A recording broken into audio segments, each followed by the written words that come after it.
Hi, friends. We are looking at another new book today, and we are looking at Diego Ojeda's newest book, Estamos fritos. I am so excited to look at this book with you because Diego Ojeda has been a staple in my classroom for a long time.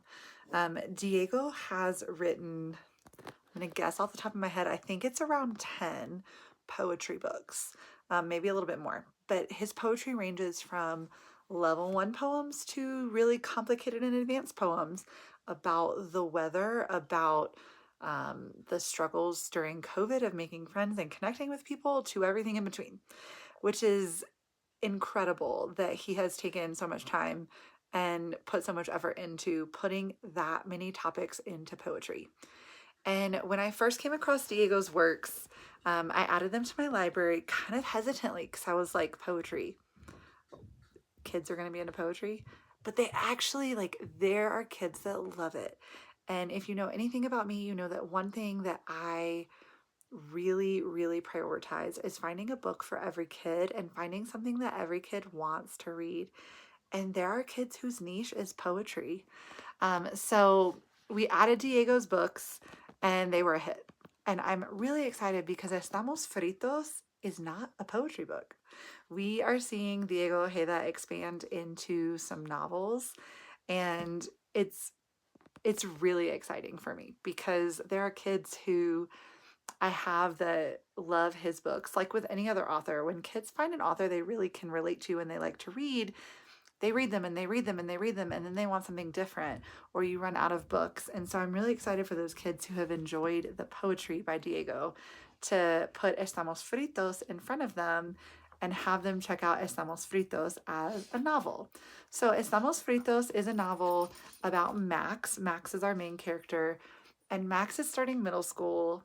And if you've ever been a middle school teacher or had a middle schooler, or you probably have been to middle school, you know that middle school is like the roughest time in the world.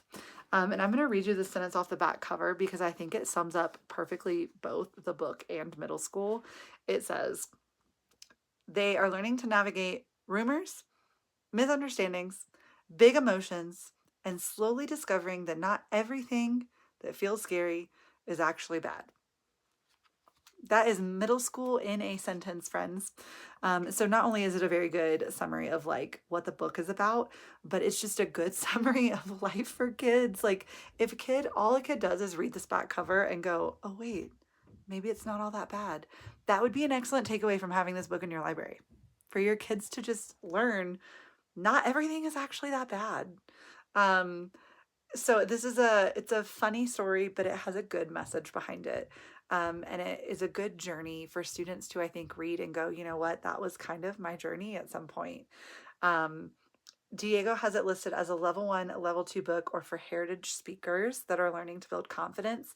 And I think, yeah, I would put this at a high level one, a lower level two book in my classroom, which is great because that means it's open and available to a lot of students to read and be able to be accessible to them and comprehensible to them.